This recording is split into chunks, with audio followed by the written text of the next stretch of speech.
नमस्कार आप सभी लोगों को। तो आज का जो हमारा टॉपिक होने वाला है वो है CSR। CSR के बारे में हम आज डिस्कस करेंगे। और CSR जिसका जो फुल फॉर्म है वो है कारपोरेट सोशल रेस्पॉन्सिबिलिटी। इस CSR का फुल फॉर्म है कारपोरेट सोशल रिस्पॉन्सिबिलिटी। इसी के बारे में आज का पूरा सेशन हमारा फोकस होने वाला है। ये एक ऐसा टॉपिक है जो हाल फिलहाल में जितने भी आपने स्टेट कमीशन के एग्ज़ाम देखे होंगे, चाहे वो स्टेट कमीशन का एग्ज़ाम हो या UPSC का एग्ज़ाम हो या फिर जितने भी वनडे एग्ज़ाम्स हैं, जितने भी वनडे एग्ज़ाम से देखेंगे आप, उन सारे में CSR के बारे में ज़रूर एक आध क्वेश्चन मिल जाएगा आपको।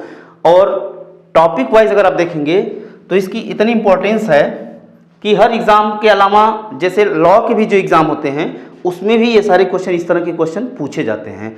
तो आइए हम डील करते हैं इसको, CSR को। CSR क्या होता है, क्यों लगाया जाता है किसी कंपनी के ऊपर, ये सारी चीज़ों के बारे में हम एक एक करके डिस्कस करेंगे। तो जो CSR होता है, CSR बेसिकली जो कारपोरेट सोशल रेस्पॉन्सिबिलिटी है, ये बेसिकली एक उत्तरदायित्व है। एक उत्तरदायित्व है जिस तरह से किसी व्यक्ति का अपने समाज के प्रति एक उत्तरदायित्व होता है,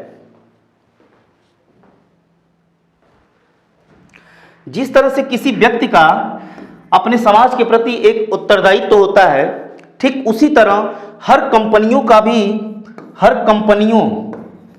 या किसी भी कंपनी का एक उत्तरदायित्व होता है। और वो उत्तरदायित्व होता है अपने समाज के प्रति, अपने सोसाइटी के प्रति उत्तरदायित्व होता है।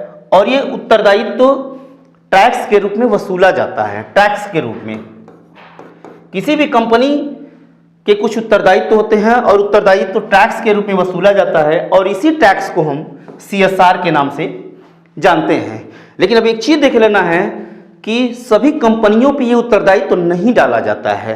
कुछ ही ऐसी कंपनियां हैं जिस पर उत्तरदायित्व डाला जाता है, और वो कुछ मानक होते हैं जो कोई भी कंपनी अगर उस मानक को पूरा कर रही है तो उस पर उत्तरदायित्व को वो डाल दिया जाता है।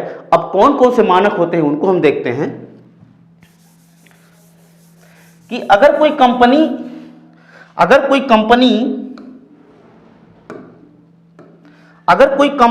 A है और उसका जो नेटवर्थ है, उस कंपनी की जो नेटवर्थ है वो अगर 500 करोड़ रुपया है, 500 करोड़ रुपया है। हर कंपनी की तो नेटवर्थ 500 करोड़ होगी नहीं, कुछ ही कंपनी की होगी। तो अगर किसी कंपनी की नेटवर्थ 500 करोड़ रुपया है, या अगर उस कंपनी की जो टर्नओवर है, अगर उस कंपनी का टर्नओवर 1000 करोड़ रुपया है, ध्यान दीजिएगा कि अगर उस कंपनी का जो नेटवर्थ है वो 500 करोड़ है, या उस कंपनी का जो टर्नओवर है वो 1000 करोड़ है, या अगर वो कंपनी 5 करोड़ या 5 करोड़ से अधिक, 5 करोड़ से अधिक या 5 करोड़ रुपया के बेनिफिट में है, यानी कि टोटल लाभ में है, तो ये सारे मानक पूरा करने वाले कंपनी के ऊपर ये CSR क्या होते हैं, लगाए जाते हैं। और ये जो टैक्स होता है, जो CSR होता है, ये 2% होता है। लेकिन इस 2% को हमें थोड़ा सा बारीकी से समझना है कि 2% किस प्रकार से होता है। जैसे मान लीजिए कि 2% की हमने बात कर ली कि 2% CSR है, कंपनी A है, तो ऐसा नहीं है कि 2% हम बस वैसे ही लगा दिए। हमें लगाना ऐसे है कि अगर मान लीजिए कंपनी ने 2018 और 19 में 5 करोड़ रुपए का बेनिफिट कमाया था, 5 करोड़ रुपए का, वही कंपनी 2019 और 20 में 6 करोड़ रुपया कमा रही है, वही कंपनी पहले 18-19 में 5 करोड़ 2019 और 20 में 6 करोड़ रुपया कमा रही है। फिर वही कंपनी 2020 और 21 में 7 करोड़ रुपया कमा रही है। कहने का मतलब ये जो डेटा है 5 करोड़, 6 करोड़ और 7 करोड़, इसे आप कुछ भी ले सकते हैं। पहले 8 ले लीजिए, 9 ले लीजिए, 10 ले लीजिए, कोई भी डेटा आप ले सकते हैं। बस 3 साल के डेटा को हमें यहाँ पे कैलकुलेट करना है कि 3 साल का जो डेटा हो रहा है, टोटल जो बेनिफिट हो रहा है, बेनिफिट टोटल कितना हो रहा है? 6, 5, 11, 7, 18 करोड़ रुपया। यानी कि उस कंपनी ए की जो 3 साल की बेनिफिट है, 3 साल की, वो है 18 करोड़ रुपया।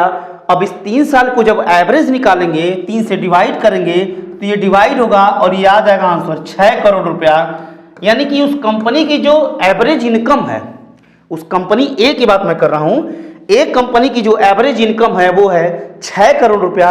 और इसी 6 करोड़ रुपया पे जो अभी 6 करोड़ हमने निकाला, इसी 6 करोड़ रुपया पे हमें 2% का जो CSR है वो लगाया जाता है। इसी 6% पे 3 साल की कमाई का एवरेज निकालेंगे और एवरेज जो भी वैल्यू आ रही है उस वैल्यू को 2 से मल्टीप्लाई करेंगे और 100 से डिवाइड कर देंगे। यानी कि टोटल इनकम जो वैल्यू आ रही है 3 साल की एवरेज, उसका 2% ही CSR के रूप में लगाया जाता है। और ये जो अभी मैंने डिस्कस किया कि हर एक कंपनी का एक उत्तरदायित्व होता है, वो उत्तरदायित्व किस रूप में होता है, इसको हम देखते हैं कि जो उत्तरदायित्व हो रहा है, वो उत्तरदायित्व भाई कंपनी है, कंपनी इसी सोसाइटी से बेनिफिट पा रही है। अब अगर इसी सोसाइटी से बेनिफिट पा रही है तो इस सोसाइटी के प्रति उसकी कुछ जिम्मेदारियां होती हैं, और वो जिम्मेदारियां महिलाओं के कल्याण के लिए भी हो सकती हैं, महिलाओं के कल्याण के लिए भी हो सकती हैं। महिलाओं के कल्याण के लिए वो जिम्मेदारी बच्चों के विकास के लिए भी हो सकती हैं, बच्चों के विकास के लिए वो जिम्मेदारी पर्यावरण संरक्षण के लिए भी हो सकती हैं, पर्यावरण संरक्षण के लिए भी हो सकती हैं। वो उत्तरदायित्व किसी कंपनी का महिलाओं के लिए भी हो सकता है, बच्चों के विकास के लिए भी हो सकता है, पर्यावरण संरक्षण के लिए भी हो सकता है। इसके अलावा समाज में बहुत सारी ऐसी गतिविधियां होती हैं जिनको दूर करने की जरूरत होती है, जैसे गरीबी उन्मूलन की बात हो गई है, गरीबी उन्मूलन की भी बात हो सकती है। कहने का तात्पर्य है कि उस कंपनी को जो उत्तरदायित्व दिया जा रहा है वो इस समाज के विकास में, जो उत्तरदायित्व 2% का दिया जा रहा है वो इस समाज के विकास के संदर्भ में ही खर्च किया जाएगा, और वो खर्च करने का काम भारत सरकार करेगी। वो खर्च करने का काम भारत सरकार करेगी, और भारत सरकार ही इस चैरिटी के संदर्भ में 2% का जो टैक्स है वो किसी कंपनी के ऊपर लगाया जाता है।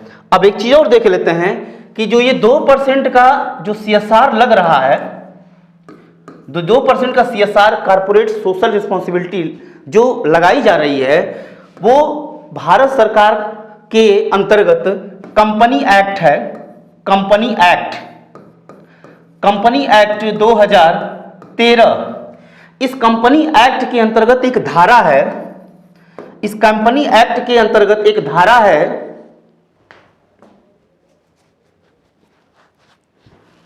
इस कंपनी एक्ट के तहत एक धारा है 135। इसी धारा के तहत इस पूरे CSR को क्या किया जाता है? रेगुलेट किया जाता है। इसी धारा के तहत उस कंपनी को, उस CSR को रेगुलेट किया जाता है। धारा 135, यानी कि CSR के बारे में जितनी भी जानकारी दी गई है वो धारा 135 के अंतर्गत दी गई है।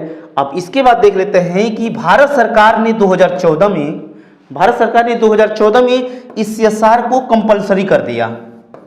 कंपलसरी कर दिया यानी कि अनिवार्य रूप से किसी भी देश, किसी भी कंपनी को ये CSR देना ही पड़ेगा, और ऐसा करने वाला भारत पूरे विश्व में पहला देश बन गया, पहला देश बन गया।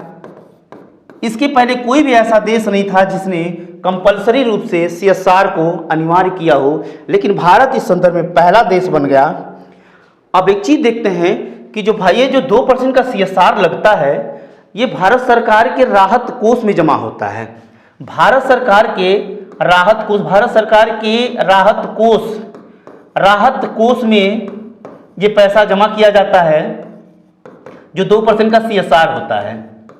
और भारत सरकार अपने तरीके से चैरिटी के संदर्भ में खर्च करेगी।